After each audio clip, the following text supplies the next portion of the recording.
ఒక్కసారి ఈ సుభాషిత శ్లోకాన్ని వింటే అది మన నిత్య జీవితంలో ఎంత ఉపయోగపడుతుందో అర్థమవుతుంది. అమంత్రం అక్షరం నాస్తి, నాస్తి మూలం అనౌషధం, అయోగ్య పురుషో నాస్తి, యోజక తత్ర దుర్లభ. దీని అర్థమేమంటే, మంత్రము కాని అక్షరము లేదు, ప్రతి అక్షరము మంత్రమే. ప్రతి మొక్క, ఆకు, వృక్షం, మూలిక కూడా ఔషధమే.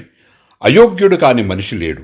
ప్రతి ఒక్కరూ ఏదో ఒక యోగ్యతను కలిగి ఉంటారు, ఏదో ఒక ప్రయోజనానికి ఉపయోగపడతారు.